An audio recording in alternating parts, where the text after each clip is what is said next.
Hey, everybody.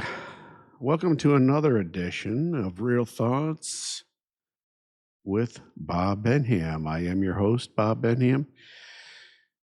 I know it's been a while. Things have been really crazy for me the last few weeks, medically speaking. Uh, I've been to a few can't talk. A few doctors here lately. Been dealing with some swallowing issues and digestive stuff, and it's just it's been a mess. Trying to get that stuff sorted out, and it has been a battle. Let's just put it that way. And It is what it is. It's made things challenging, um, but we're getting through it. Uh, plus, it's I sat down.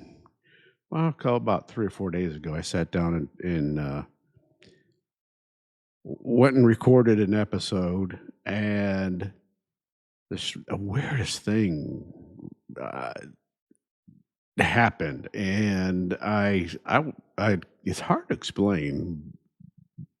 Well, it's not hard to explain what happened, but it's why it happened.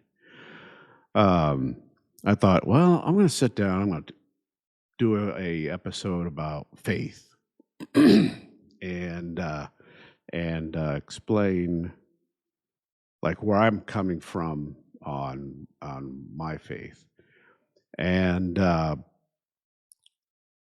because I'm not I mean, I'm Catholic. I was raised Catholic, and I still believe in the Catholic faith. Um, I'm not church going, but I have a lot of reasons why. Um, I have studied theology quite intensely. I know a lot about the different faiths, Judaism, Islam, and the different Christianity uh, uh, sectors, um, the Methodists, Pentecostal, Baptists, and how that all the division started there. Um, and it, I can just say that the Catholic Church is the true Christian faith.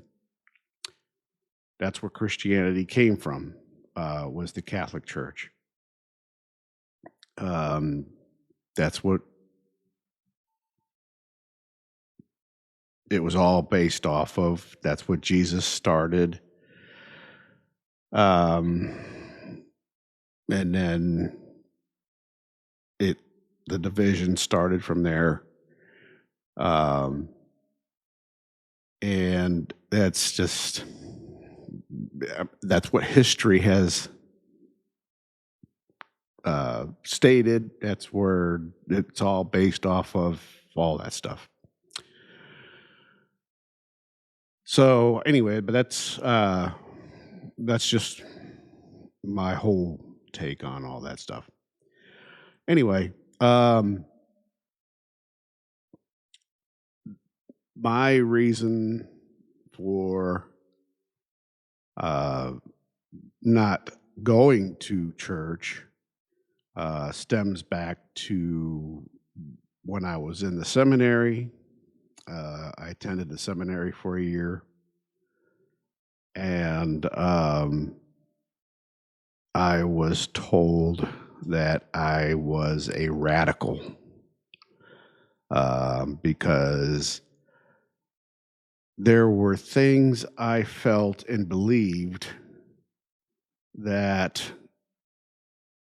the Catholic Church was hypocritical in teaching that was against what God and Jesus were teaching, because the church had set its law, and it wasn't what God and Jesus had established as law, God's law, basically. And God's law is basically the Ten Commandments. I don't know if you're aware, but there's more than 10 commandments. If you read the Jewish Torah, the exact number escapes me right now, but there's more than 10.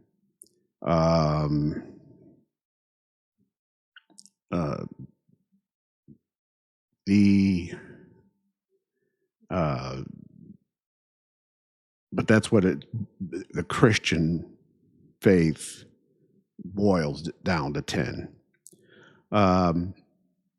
Anyway, back to what I was saying about. I sat and did a 1-hour episode about explaining my faith, and what I felt, and everything appeared normal. Microphone showed I was recording. I was watching a little graph going.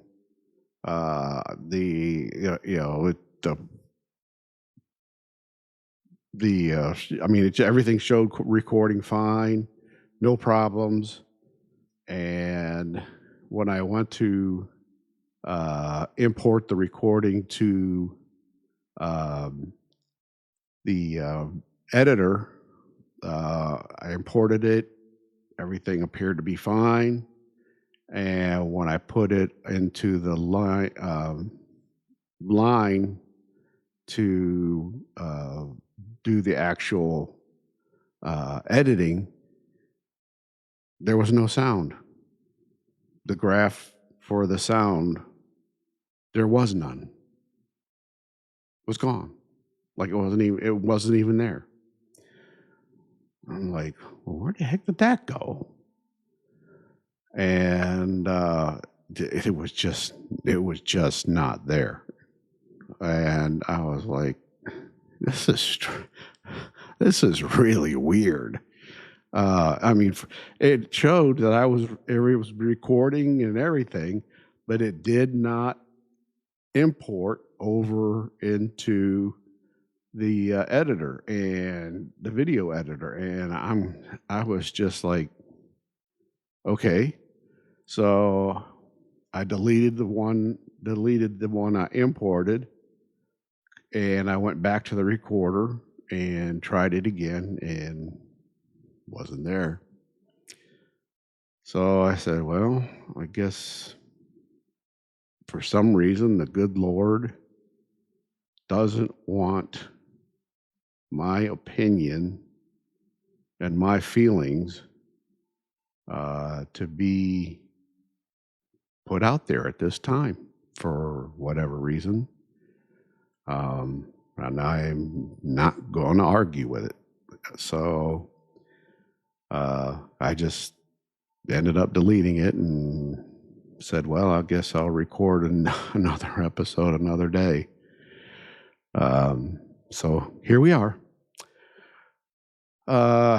Yeah, it's just weirdest thing. I mean, I was stunned by it, and because I really kind of laid myself out there about it all, and for it to just be gone was just, I was just stunned by it. I really was. I said, oh, this is just, why? Why is it gone?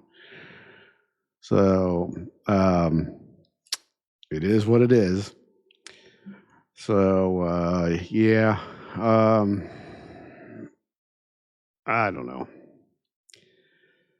Uh,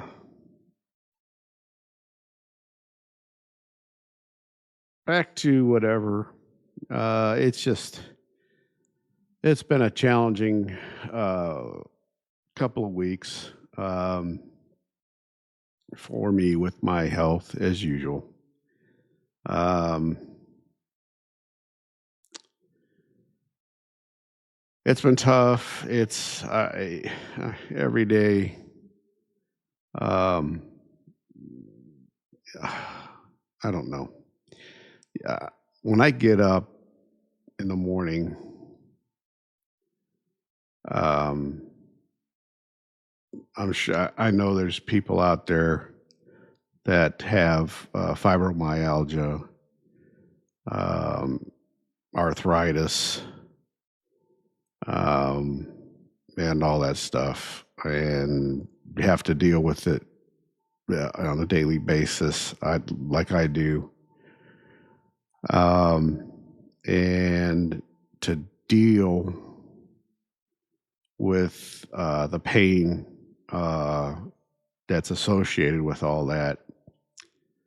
Um, it's hard. It really is hard. Um,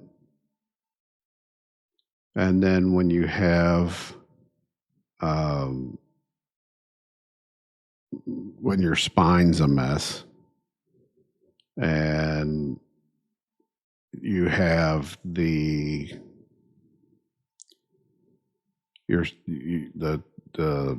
channels in your spine are narrowing and compressing on your spine, uh, and it just makes things even that much tougher. Um, it just makes life difficult. And I have that in my neck. Um, I have that in like 3 discs in my neck. And I have it in my lower back. And they're getting ready to do an MRI on the rest of my back from the neck to the lower back, to see what's going on there because there's a curvature there and they're trying to figure out what's going on with that. It's like, oh, here we go. Always something. Um, it's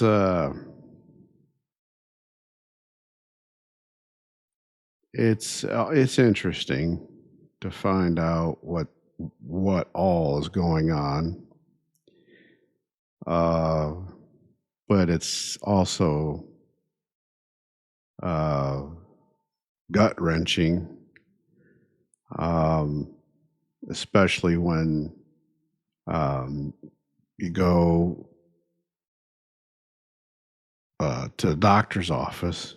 And I carry a briefcase with me when I go to the doctor's office because I keep a um, a list of all the testing, the results of that testing, the dates of the testing, um, a complete list of my prescriptions, uh, dates of vaccinations, all the doctors that I'm currently seeing.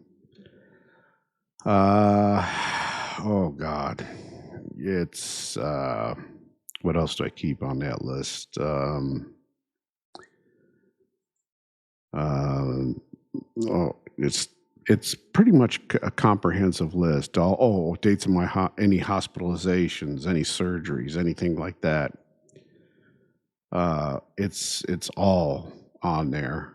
And I started that list after I had my stroke back in 2002, because I knew uh, that it was once I had the stroke, things were just going to kind of just snowball from there, and it has.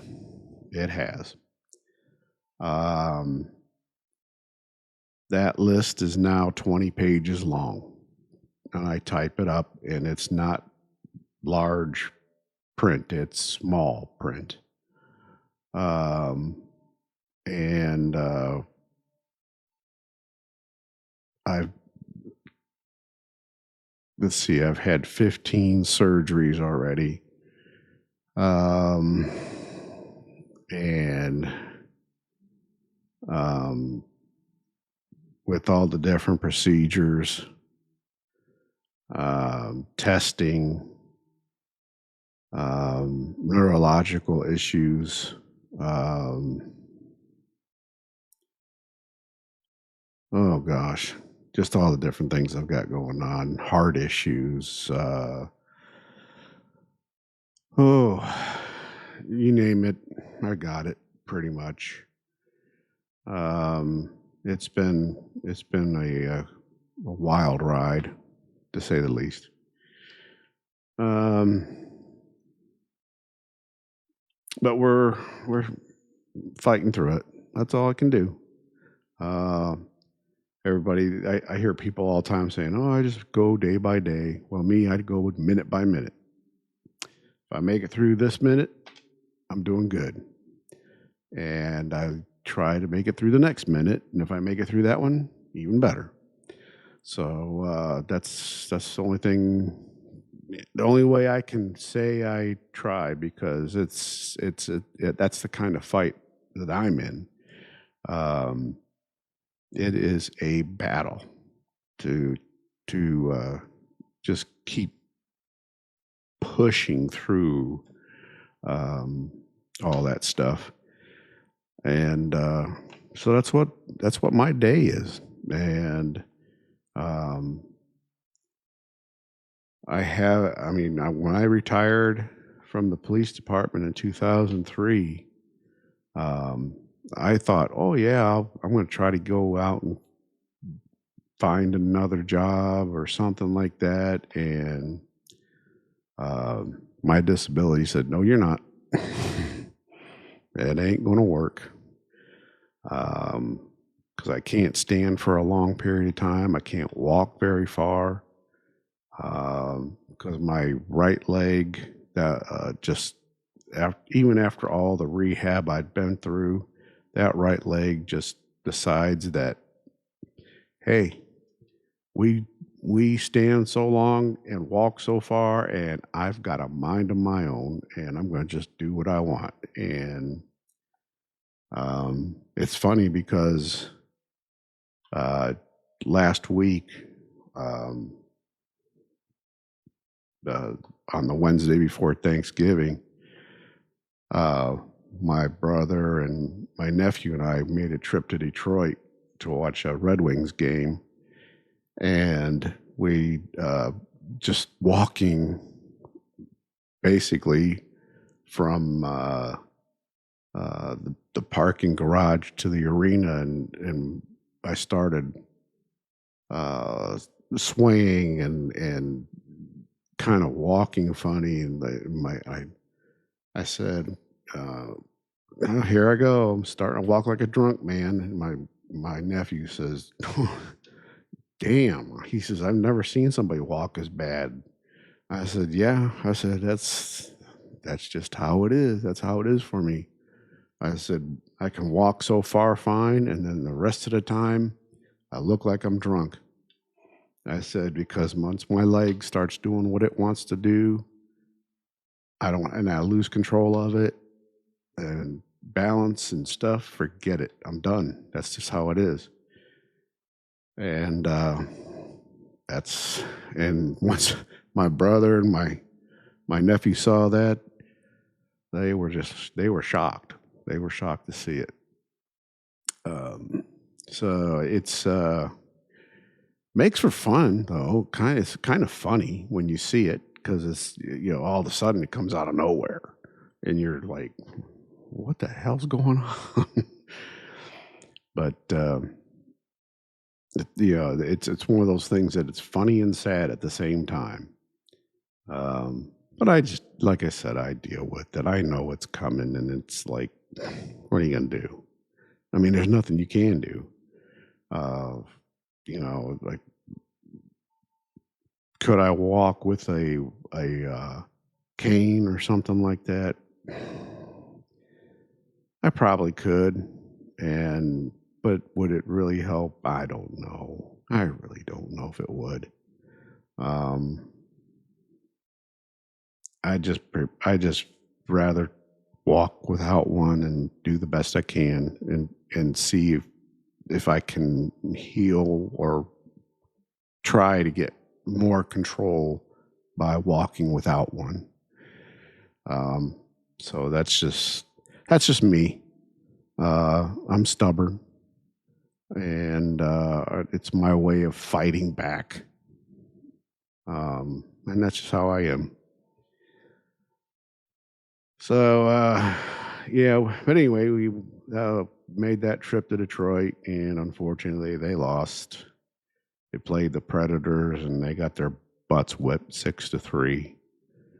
Um, but it is a nice Little Caesars Arena is a nice arena, um, and the game was good for the most part uh, until about well until about midway through the third period, and things kind of fell apart for Detroit, and uh, Nashville put on a push, and it was over. And it was kind of reminiscent of uh, watching the Blue Jackets play, and I've seen that the couple seasons ago. That's how it was with the Blue Jackets. They would play a tough game, and then all of a sudden, in the last 10 minutes of the third period, things would just completely come apart. And for a few games, even this year, it started to seem like that was going to happen again. And this last game, when they played New Jersey, they played well, very well, and it was in New Jersey, and they brought home a victory, and it was a very well played game. I was really impressed by how they played, considering um, that they've got a couple of their stars that are hurt. Um, and that kind of when you got stars that are hurt and you wonder, ooh, how are they going to pull this off? But they're playing like a team, and they're playing. You could tell the players are playing for each other. They're standing up for one another. When they see one or each other take a hit that they don't like, they're going after the players that are hitting, and they think that's a cheap shot on another. They're going after them, and that's what you want to see in hockey. You don't let a player take a shot at one of your teammates and just let it happen. You go after them and say, "Hey, you ain't doing that." So yeah, it was kind of nice to see the Jackets Blue Jackets do that. Uh, looking forward to going to the Red Wings Jackets game on Thursday. That ought to be a good game. Always is.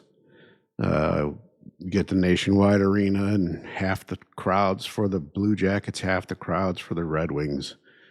It's just always been that way since the team was founded because, hey, the Red Wings were the team to follow around here before the Blue Jackets came into existence, and a lot of people still follow the Red Wings and the Blue Jackets, even though they're the team for the area and people follow them.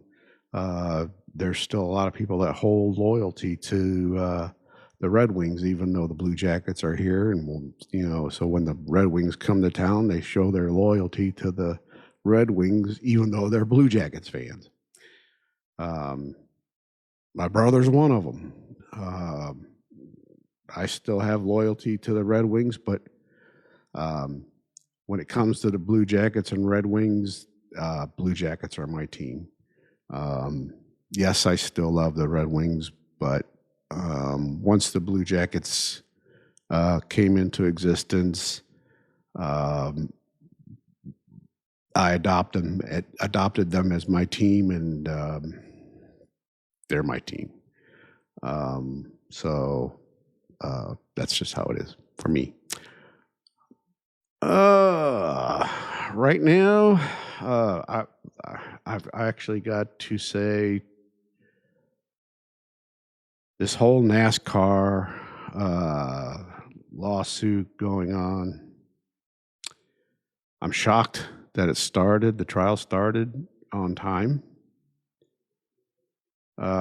Usually, with these lawsuits like this, it gets pushed on forever.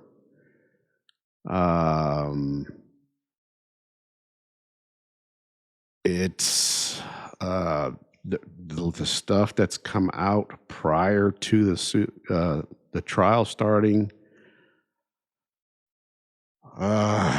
pretty ugly,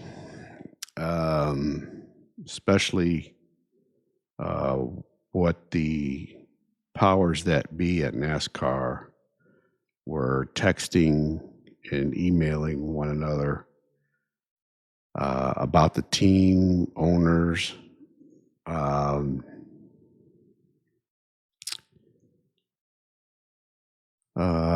NASCAR for forgetting who pays the bills to NASCAR, and gets the money that NASCAR needs to run. I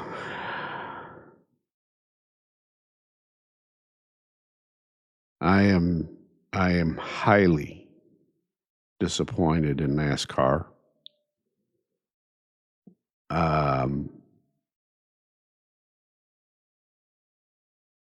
I'm not surprised one bit in NASCAR because I've seen it at the local level too many times. It's one of those things that if you're not the golden boy with the track owners and the track officials, you're pretty much screwed.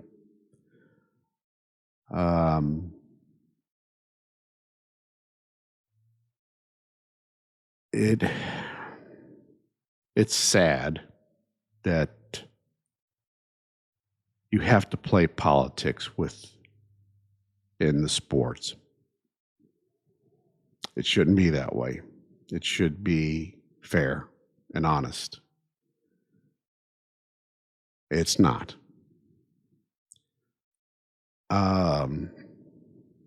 Many, many years ago,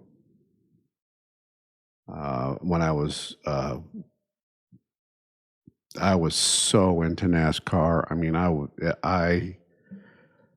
I wanted to be in the sport so bad, as a crew member, just as a crew member. It didn't matter where or with who. Um, and I there was a race I was watching, and I got really upset about what NASCAR did. And a friend of mine that was in the sport, that was a crew member, um, he was watching the race with me because he was part of the Bush series at the time, and we were watching the Cup race. And he said, "Bob, calm down." He says, "It's not worth getting upset over." And I looked at him and said, "What are you talking about? This is BS." He said, "Stop and think about why they call it a show. Why are every time you hear an interview, they say, it's a show, everything's a show." He says, "Because that's what it is. It's a show. It's entertainment. It's not real." I looked at him. I said, "What are you talking about?" I said, "How is it a show? What? It's all rigged. It's all." He says, "It's a show. Yes." And I thought about it. I said, "Man, that just sucked the wind right out of my sails because I'm here to watch a race. I want to see them go at it for the win and be legitimate, not to have a show and have it set up that whoever." And man, when he told me that, it made me think, really think about the sport, because there was a lot of things that happened that, as it happened, when I was watching the races and things like that, I was like, this is too strange. This is just, there's no way this is happening and it's legitimate, because it's too way out of, I mean, it's just, there's no way this guy's running like this and spanking everybody the way he is. It's just not possible, unless he's doing something, and they're allowing him to do something that they're not allowing anybody else to do. And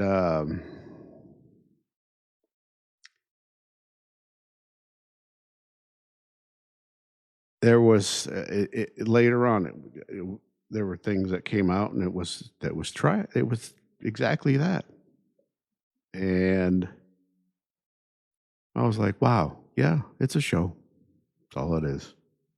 It's just a show. And it was the same thing at your local tracks. It's a show. It's, yeah, these guys are racing. There's guys in the back that are racing their guts out, trying to make a name for themselves and doing whatever they can, because they're not part of the group, but they want to just be known and try to do the best they can. And so they're just racing their guts out, and they're never going to get there because they're not the golden boys. That's just how it is. I know, because in the late 90s, early 2000s, I tried my hand at that game, And I did not get anywhere near being near the front because I wasn't one of them. Got close a couple times, and it was because we'd hit on something to get close. We had a good car, a very good car. We hit on something on the setup and stuff. But that was it. Um, and then my brother, he tried. He ended up racing for about 10 years, and he he just scraped as hard as he could uh, to get to where he was, and I mean he did well, pretty damn good for what he had, um, and but he didn't have anything special or get anything special, or you know somebody come up and say, "Hey, Tom, do this because you're gonna to help you out to be up front or whatever." None of that happened for him. He wasn't one of the golden boys to do that. So yeah, it's all politics. Everything's politics. Um, and that's the sad part about it. Um,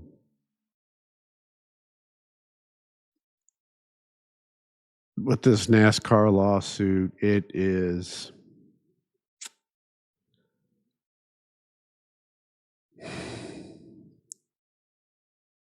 I think, I mean, my personal opinion of it all is I think that NASCAR is a monopoly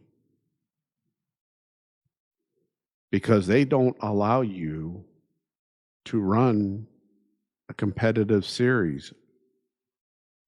Um, that's always been the case. I remember back early 90s, late 90s, early 2000s, there if you wanted to go run a different series, they did not allow it. You were not allowed to do that. You had to run NASCAR or you were out. Period. If you went and got yourself a NASCAR license, that was the series you were allowed to run, and you were only allowed to run it. You were not allowed to run any other series. Period.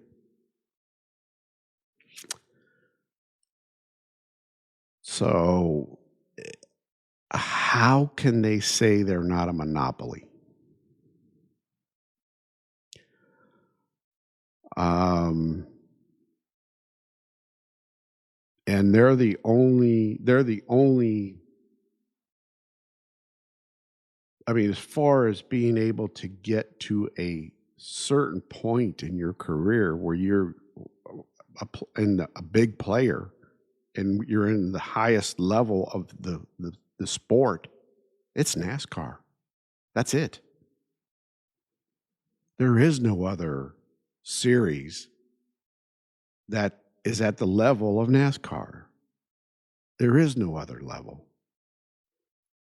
It's either NASCAR or where?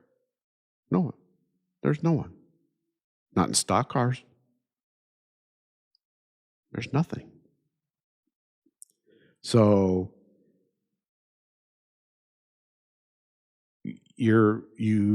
what is it? It's a monopoly.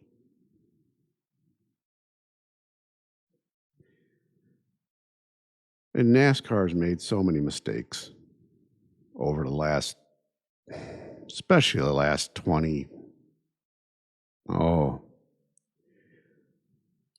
well, definitely since 2003.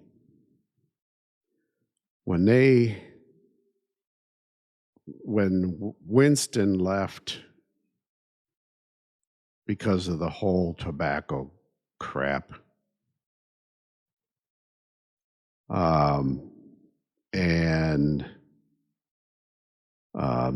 they went away from the full season points championship to, okay, we're going to have this chase thing. And then they started tinkering with that. And then and it came down to this, oh, well, we're going to do this elimination thing. And then we're going to have this final race where we have 4 racing for the championship, which was the dumbest thing they've ever come up with. And then they came up with the 2 latest generations of cars, the Gen 6, which was the car of tomorrow, and then this Gen 7, which is just a piece of crap.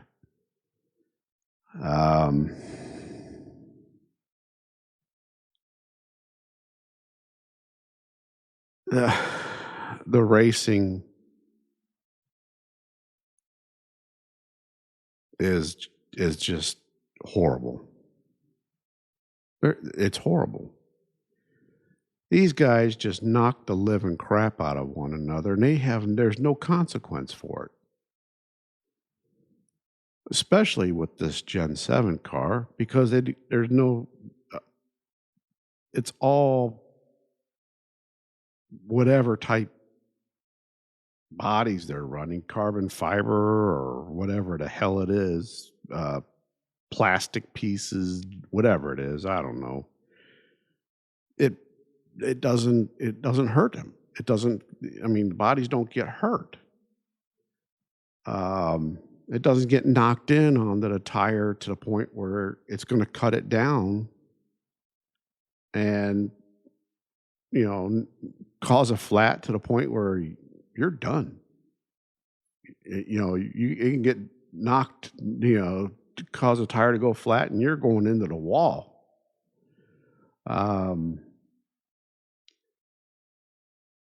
So, and then this whole rear end thing being a independent rear suspension and the toe links and junk like that. These guys, I mean, these cars were a handful when it was a solid rear axle. And now with this independent rear suspension, they can't even tell when the car's getting ready to spin out. It just goes. At least with a solid rear axle, they had some feel. And with the low profile tires, there is definitely no feel because there's no flex in the tire. It just goes. It's gone. Forget it. See ya.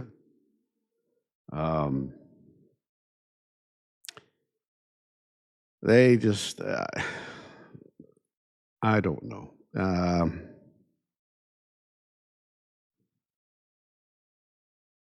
It's just, I don't, they just, the sport's been ruined. If they wanted to, if NASCAR wanted to become the IROC series, they should have just bought the IROC series and called it that. If they wanted that much parity, it's when that car first came out. Yeah, they had the parity. Anybody could have won because nobody knew what this car was going to do or how to do what they needed to do to make it competitive or whatever you want to call it. But as usual, the teams that had the money rose to the top. And that's just how it's going to be. That's how it is, period. You You go to any local racetrack, the team that has the money runs up front constantly. The guys that have the money are always up front. That's the nature of the beast, because they got the money to spend on the best parts that they can buy to get the car to be up front. They're the ones that can buy the brand new chassis every year with the latest gizmos to make that car fly. And I'm here to tell you, the car I ran was built in the 1980s, and I was running against cars that were built in the late 90s. Now tell me I'm going to be able to beat them.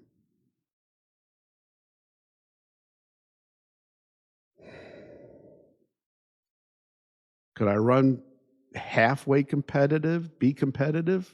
Somewhat. Every once in a while, I can nail the setup to make it somewhat competitive, but I wasn't going to outrun them. There was no way.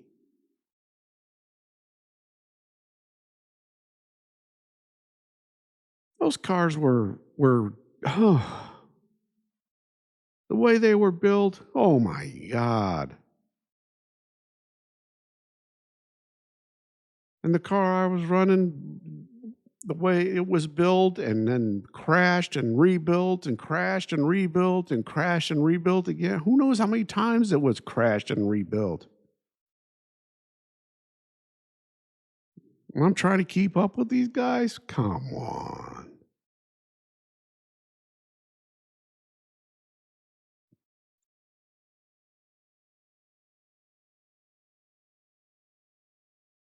Welcome to the whole world of racing. It's just that's just how it is.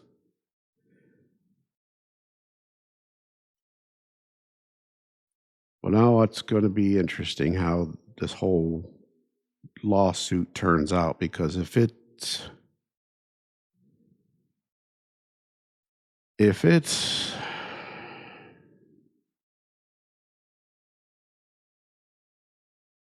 turns out where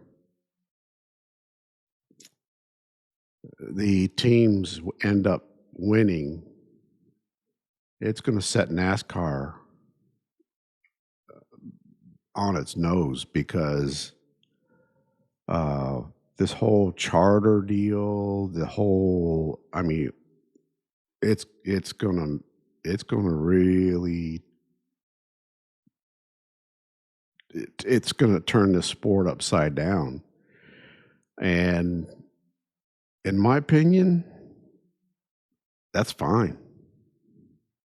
It needs to be shaken up right now. This charter deal was stupid.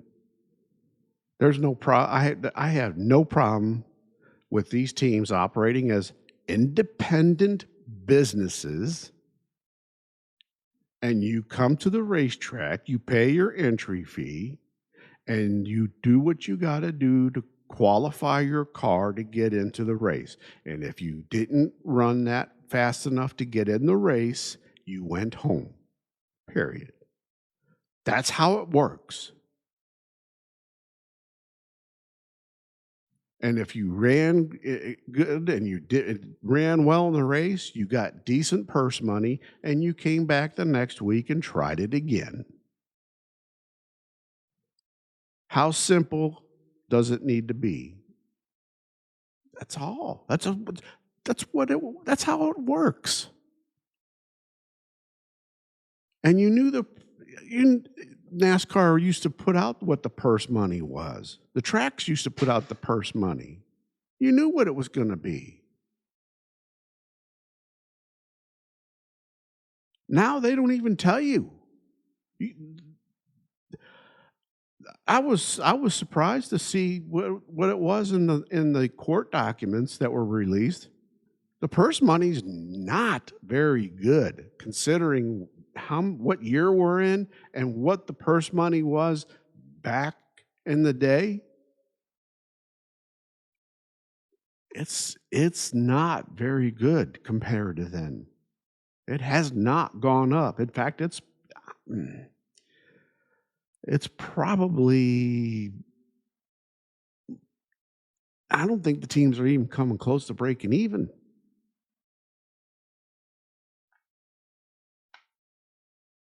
It's ridiculous what money they're getting from NASCAR. And then the point fund, they haven't seen the what they pay out in the points fund. I don't even know if they have a points fund like they used to. It's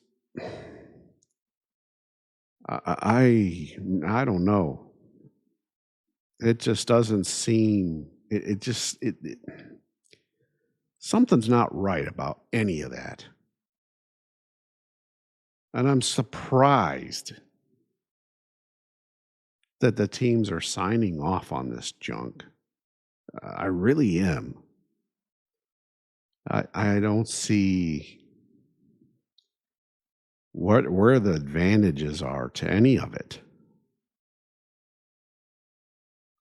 But I'm not privy to the info. I'm not in negotiations. I'm not sitting there looking at the stuff. So I guess without being in the loop, that I don't know. I can't say. I can't give a really informed opinion about it. I just can speak to what I know from before.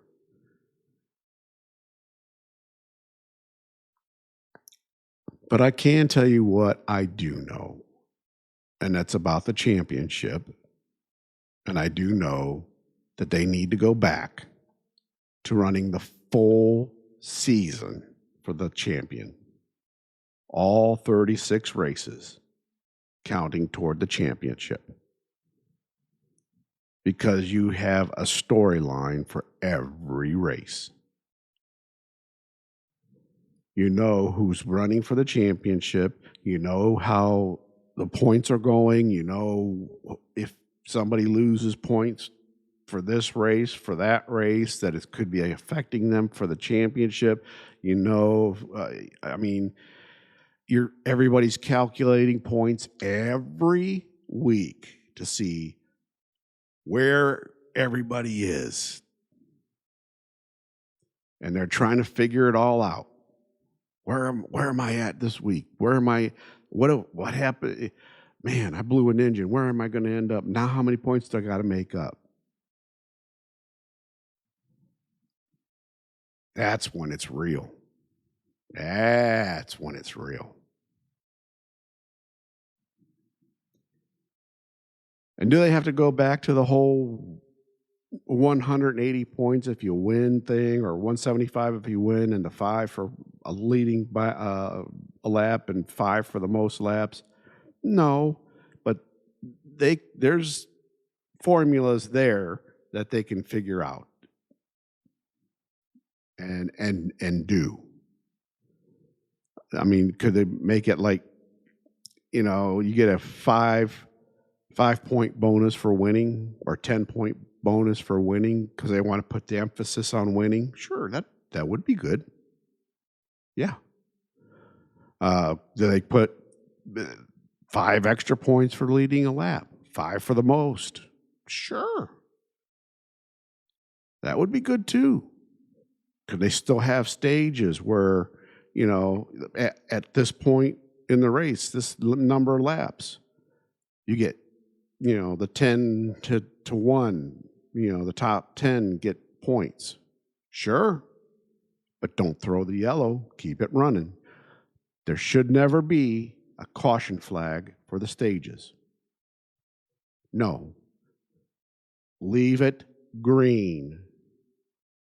From lap 1 to lap 500 or whatever, it should run green.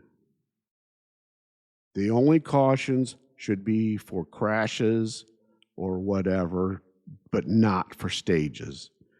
Green flag racing. These guys are supposed to be professionals, which means they're supposed to be in a shape enough and good enough to run green. So if it's a green flag race, from the time the green comes out to the checkered flag, hey, so be it.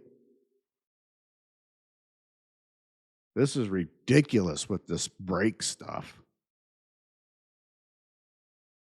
We don't need 10, 15 minutes of yellow flag after a stage. Are you kidding me?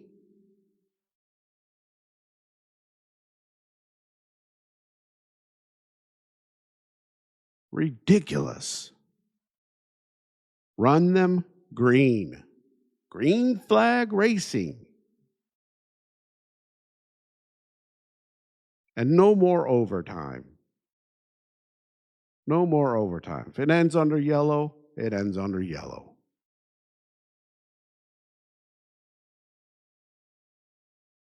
Advertised distance. That's what it used to be. 500 laps, it's 500 laps.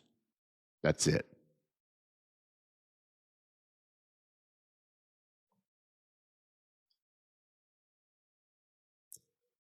Made for an exciting race, too.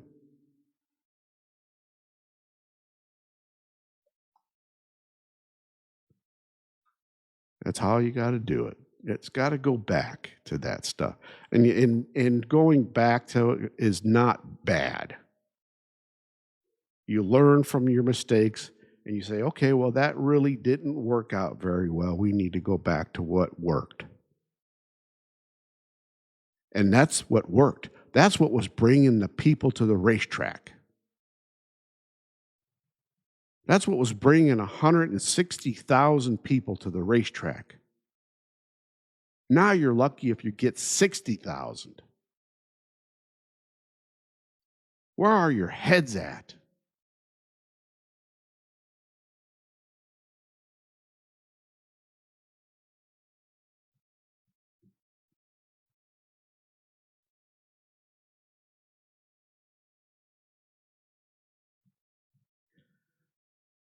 Crazy. Crazy. And with that, I'm going to let it go. Thank you very much for tuning in for this episode. I really appreciate it. And I do truly mean I appreciate it. I know I'd been gone for a little bit, and I'm trying very hard not to be gone for so long. I really do want to increase the number of episodes I'm doing, and I am working hard toward that. I really am. It just seems like every time I do, when I say, okay, I'm going to do episode today or for this day, I end up getting a phone call from the doctor and saying, oh, well, you need to come in for an appointment on this day. And it's the day I'm supposed to record a episode. And unfortunately for me, most of my doctors are at least a half-hour drive away from my house. So by the time I get done running into the doctor and then coming home and doing whatever in between, like getting ready and all that, the day's shot. So, but I am going to work harder, and I've got a few more things I need to address with medical, and try to get all this crap taken care of so that way I'm more attentive and all that good stuff. So anyway, please take care of yourselves. Be aware of your surroundings at all times. Keep your nose out of your phone, especially when you're walking around outside. I mean, just please, there are bad people out there right now, and they are watching you. If your nose is in the phone, they are looking for that. and they're looking to take advantage of you from that. Please, please, please be vigilant. Be aware of your surroundings. Help one another if you can. It is very dangerous right now, and this is a bad, bad time in this world. It really, really is. I see way too much, especially considering that the amount of time I spend as a police officer. I'm trained to see it. I'm trained to observe it, and what I see scares me. So please watch out for yourselves. I really do mean that. And with that, God bless you. God bless the United States of America. You've been watching Real Thoughts with Bob Benham. I am your host, Bob Benham. And with that, take care. Bye-bye.